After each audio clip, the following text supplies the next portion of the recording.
Orang kan membayangkan terkumpul banyak mestinya diinvestasi seperti kata Bu Yanwar. Ternyata undang-undangnya membatasi tadi itu. Jadi kakinya diikat tapi maksudnya suruh lari kemana-mana ya, tentu sesuai dengan kapasitas ikatan tadi itu.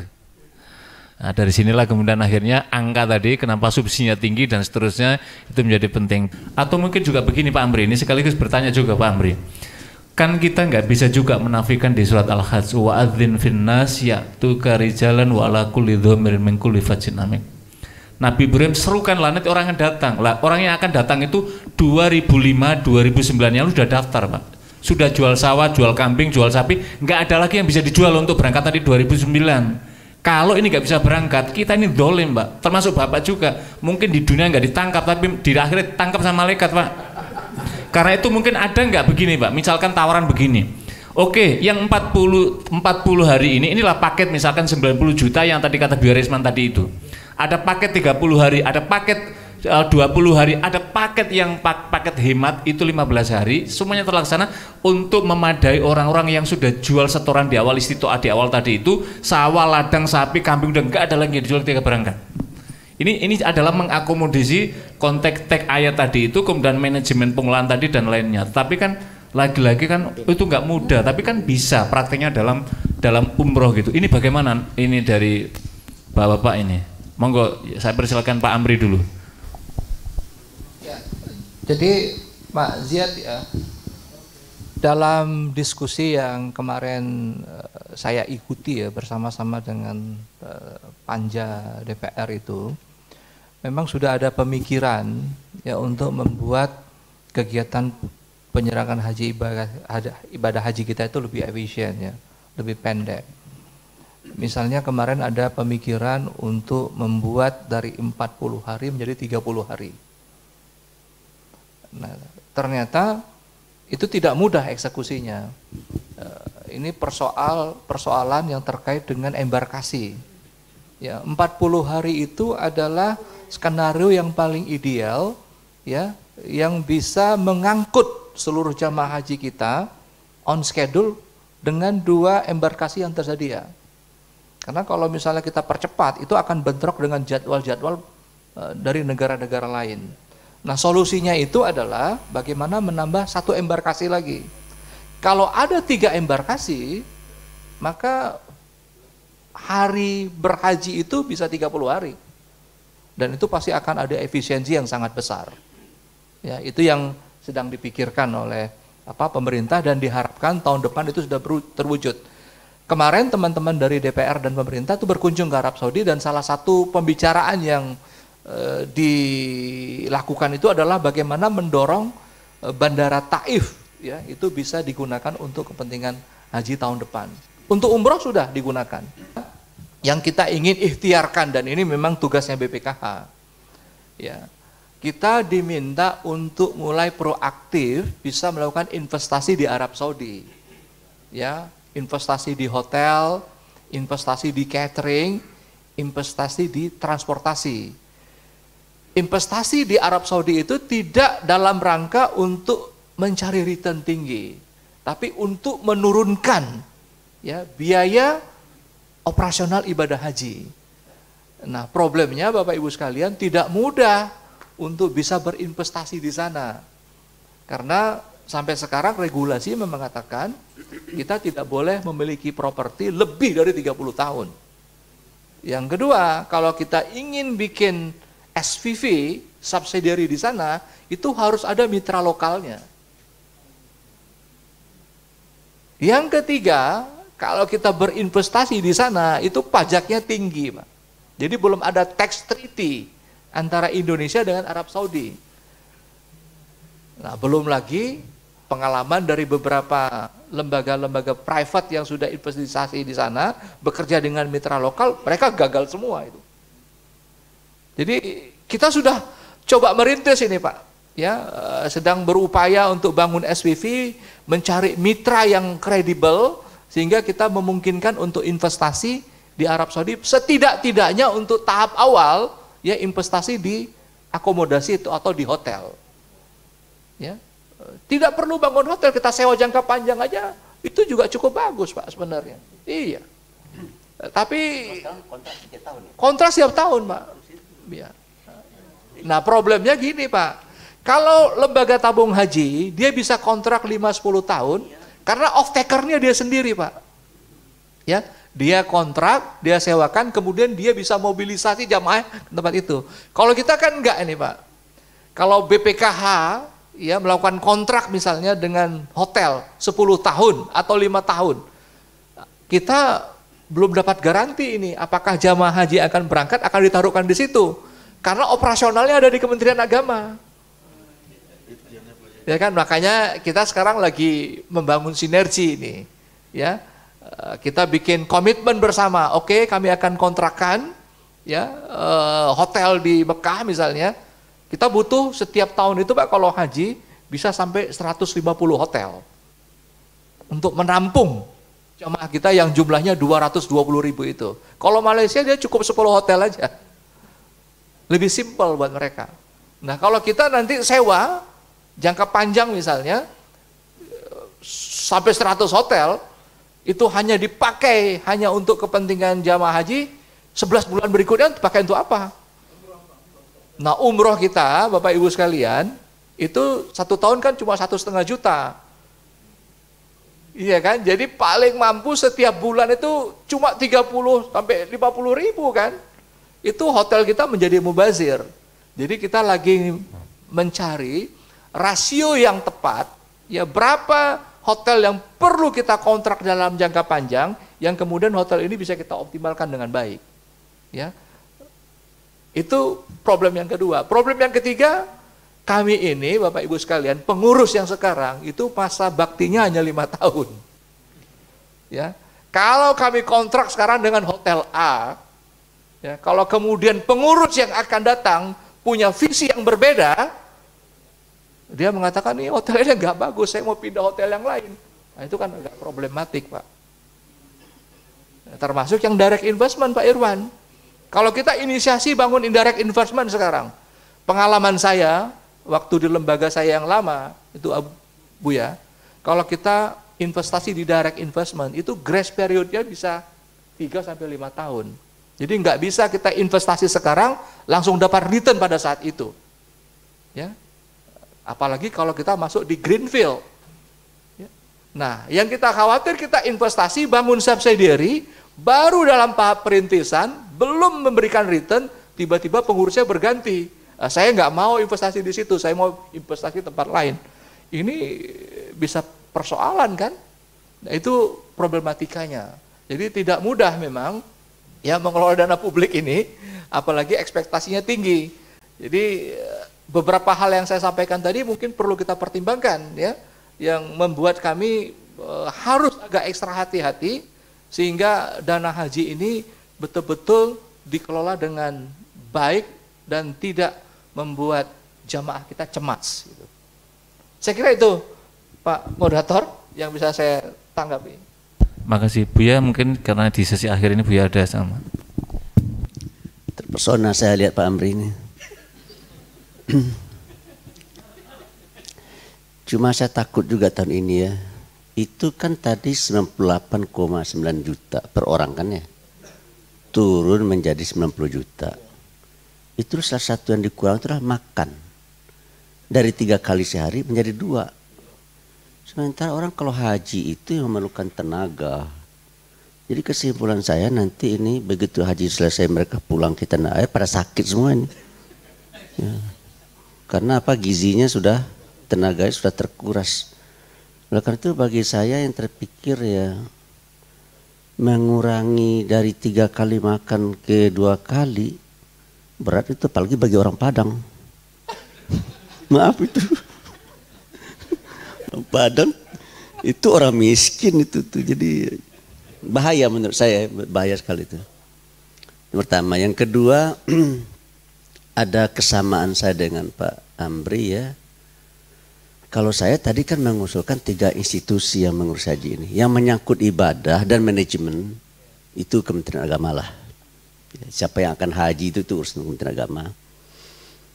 Kemudian dana setoran haji ini kan harus dikelola. Ya. Bagaimana caranya? Semakin tinggi tingkat keuntungan, semakin kecillah pembayaran tambahan dari jamaah untuk melunasi kan gitu ya. Tuh.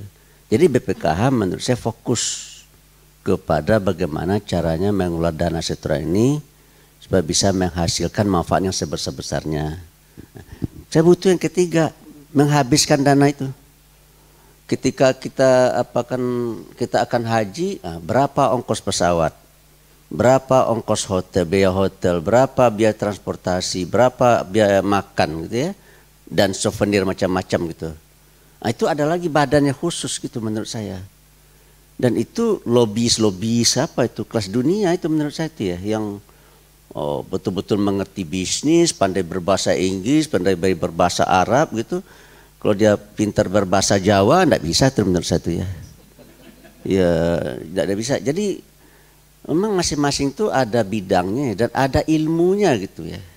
Menurut saya ya. Oleh karena itu kalau BPK kan tadi diseleksi ketat ya. Nah, ini untuk ini juga diseleksi ketat ini ya. Ini orang-orangnya lobis yang handal gitu ya. Dia adalah CEO yang terkenal gitu ya.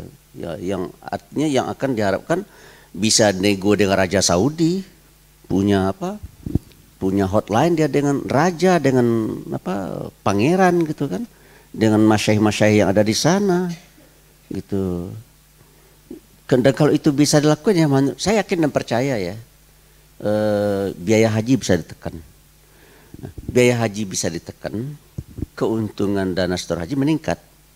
Jadi murah jadi nanti tuh.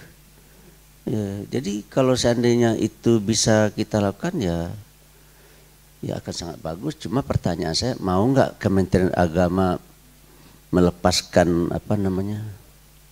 melepaskan tugas dan wewenangnya itu kepada sebuah institusi bisnis gitu ya? Nah, saya sudah saja mereka nggak mau, itu aja kesimpulan saya. Nah, mereka tidak akan mau. Cuma saya sebagai seorang ilmuwan harus sampaikan, kalau menurut saya pegawai negeri itu tidak cocok berbisnis. Karena mentality untuk berbisnis itu tidak bisa dengan employee mentality, itu harus entrepreneur mentality gitu. So kalau yang namanya mereka itu risk averter, menghindari risiko. Sementara yang pengusaha itu kan risk taker. Dia menantang resiko kan, dan itu resiko itu bukan mereka biarkan begitu, tapi resiko itu mereka kelola untuk bisa mendapatkan keuntungan sebanyak-banyak di balik resiko itu.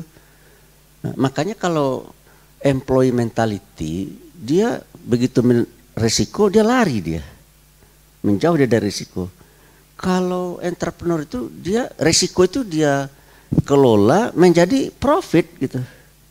Nah, itu bedanya. Oleh karena itu saya meminta supaya Kementerian Agama dengan lapang hati melepaskan tugas itu kepada lembaga khusus seperti BPKH, tetapi BPKH untuk operasional memberdayakan dana setoran haji.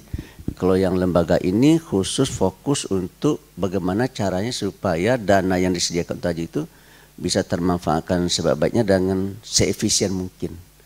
Saya itu mungkin barangkali. Terima kasih. Assalamualaikum warahmatullahi wabarakatuh. Baik, kalau saya tetap ya pertama biar aman juga Pak Amri dan kawan-kawan, ya saya mengusulkan Perpu. Karena sudah mendesak, kan Perpu bisa dikeluarkan ketika ada alasan. Nah sekarang apa konten yang diubah? Nah, disinilah menurut saya kita harus akomodasi ya apa yang menjadi kendala BPKH dalam optimalisasi dana. Jadi mekanisme tadi bisa dipapas, itu kan mekanisme berdasarkan undang-undang. Ya, semua hal tadi kan yang disampaikan membutuhkan perubahan undang-undang karena kalau kita agak susah kalau udah undang-undangnya strict ya, cari tikungan-tikungannya itu agak susah, tikungan regulasinya itu, ya. Jadi menurut saya dengan situasi yang ada, ya mungkin Perpunya nanti aja habis haji atau ini gitu ya, biar tidak menambah kegaduhan yang tidak perlu. Tapi itu menurut saya perlu, ya. Nah jadi tinggal BPK diajak duduk apa nih kira-kira yang secara substansi diperlukan dengan desain kelembagaan sementara yang seperti ini, ya. Karena menurut saya ujung-ujungnya ke sana kalau saya melihat ya, ujung-ujungnya ke sana sebenarnya, gitu ya. Di samping tentu harus ada komitmen dari BPKH tadi. ya bagaimana desain strategi untuk minimizing the cost misalnya, ya, dan juga nanti ini juga pembelajaran juga untuk DPR. Jadi mekanisme fit and propernya harus seperti yang OJK lah, maksudnya tidak hanya political decision tapi juga memang tadi ya aspek keberlanjutan bisnis. Jadi kalau misalnya calon pengurus berikutnya bilang mau ganti bisnis, udah nggak usah dipilih misalnya gitu.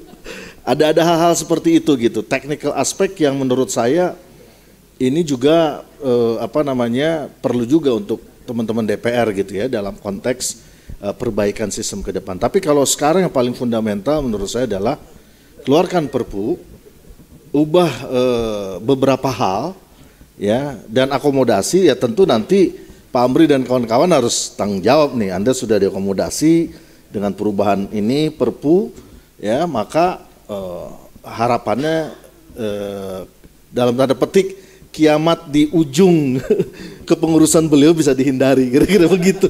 Kan 2027 kan akhir periode yang sekarang gitu kan. Nah jadi itu yang menurut saya harus dilakukan supaya ini kan kita berpacu dengan waktu ya. Ngelola dana dengan waktu yang sekian tahun ini kan juga waktunya sangat pendek. Jadi saya tetap berkesimpulan ini memang harus itu. Karena pada akhirnya ya kembali lagi nanti dengan tadi handicapnya BPKH gitu. Nah ini yang menurut saya harus segera diatasi dan usulan Buya tadi bagus ya untuk bagaimana ini bisa diakomodasi gitu ya pemisahan. Cuman kalau itu nanti diskusi politiknya panjang karena kaitannya dengan kewenangan kan tidak mudah. Nanti Kemenak merasa semua dipretelin dari dia. Ya nah itu jadi ini juga diskusi yang sangat menarik dan butuh keputusan politik memang ya. Nah, tapi minimal beri keleluasan BPKH aja dulu bergerak ya yang lincah ya yang lebih istilahnya fleksibel yang lebih enak gitu. Nah, menurut saya itu dulu di fase sekarang sehingga dengan dana yang masih ada ini insya Allah ini kalau perlu ya 4 tahun ke depan ini buka aja dulu program dana talangan haji lagi misalnya supaya nanti ada lagi masuk gitu ya. Sambil ini diperbaiki. Iya. Sambil diperbaiki dulu, katakan dikasih 3 tahun. Kan nanti langsung tuh ya ada tambahan dana kan kita bisa membuat planning. Kan kalau untuk kemaslahatan boleh-boleh saja.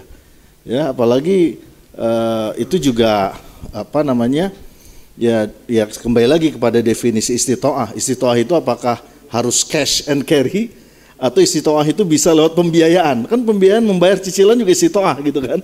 Nah tinggal definisi istitoah yang mana yang mau kita ambil.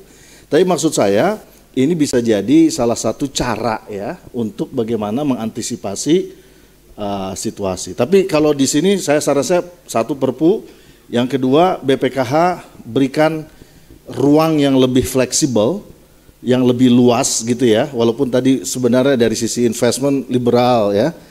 Tapi saya kira faktanya kan opportunity-nya ada, tapi begitu mau delivery eksekusi itu kan ada handicap. Nah delivery eksekusinya itu yang handicapnya itu harus diatasi, diberesi dan itu ternyata kalau saya melihat ya Pak ya, undang-undangnya memang harus dirubah gitu. Dirubah bagian-bagian itu, tidak mesti semua. Ya itu saja dari saya, terima kasih. Karena waktu kita Buya dan para hadirin yang saya hormati, waktu kita sampai pada titik ujung harus memberikan kesimpulan, tetapi ada beberapa catatan penting. Sesuai dengan topik kita bahwa BPIH berkeadilan dan berkelanjutan. Berkeadilannya adalah selama ini dana manfaat itu banyak dialokasikan 80%-nya kepada jamaah yang tahun itu berangkat, 20%-nya kepada 5,3 juta virtual account tadi. Maka kata tadi tawaran dari Pak Amri, sebaiknya untuk berkeadilan udah dibagi saja semuanya kepada 5,3 juga virtual account. Ketika nanti tahun berangkat, tinggal dilihat berapa kekurangannya, maka itulah yang kemudian dibayarkan sebagai ongkos haji. Dan untuk melindungi, kalau hasil informasi sementara Pak, 30% itu adalah yang tadi, istitoah bayar saat awal tadi Pak, sudah jual kambing, sawah dan seterusnya tadi, maka usulan tadi itu, Buya Anwar tadi itu, ini mesti juga harus ada tadi itu dana ta'awunnya tadi itu adalah mengarah kepada kesana tadi itu. Istitoah sekali lagi tidak selamanya dia cash and carry, tetapi banyak juga orang yang tidak punya apa-apa, mabos masjid, tapi dia berangkat haji berarti Allah memberikan istitoah pada dia melalui cara yang lainnya. Jadi manis tato'a ilai sabila itu konteks istitoanya adalah bisa dalam banyak tafsiran. Kemudian yang tadi Buya ketika menyampaikan akadnya apa? Sekali lagi ini adalah akad wakalah Buya. Kalau mudharabah itu investasi, ini bukan investasi di konteks tadi itu. Fatwa tadi mungkin nanti bisa kita lihat lagi 2012 belum ada BPKH Buya. Sehingga melihatnya pada waktu itu mungkin bisa berbeda. Catatan yang berikutnya lagi adalah kenapa BPKH ini belum maksimal? Usulannya tadi saya kira bagus sekali dari Pak Sauki Baik tadi itu perlu ada perubahan perpu, perlu ada perpu atau perubahan undang-undang. Merubah undang-undang panjang lagi karena ke DPR, kemudian tidak populis, ya perpu saja, tetapi ada pasal-pasal yang diberikan pengelolaan untuk pengembangan dana manfaat haji ini supaya bisa lebih maksimal lagi.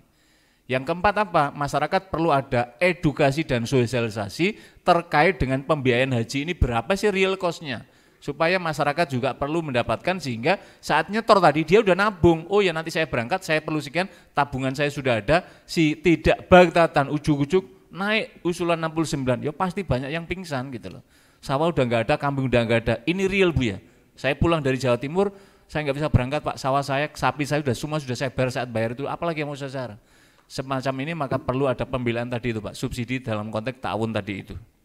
Yang paling akhir adalah kepada DPR, saya kira DPR juga tidak cukup bisa, biaya haji bisa diturunkan, bukan diturunkan, mau naik kena 90 juta kok. Masyarakat itu taunya diturunkan itu adalah 49,8 juta itu, padahal realnya adalah 90 juta. Sehingga sama tadi yang dikatakan Buya tadi, sama-sama bekerja bersama. Insya Allah haji kita aman, tidak hanya sampai nanti 2027 dana tadi, tapi sampai berkelanjutan supaya bisa seperti tabung haji Malaysia yang sudah berumur 55 tahun tadi. Kita berikan plus pada narasumber kita yang luar biasa pada hari ini. Dan saya mohon maaf mungkin ada hal-hal yang kurang berkenan, mudah-mudahan pada pertemuan kita ini membawa berkah dan ridha Allah, sekaligus juga misi edukasi pada masyarakat, mencerdaskan dan mencerahkan. Saya serahkan wabillahi taufiq wal hidayah. Assalamualaikum warahmatullahi wabarakatuh. Saya serahkan kepada MC.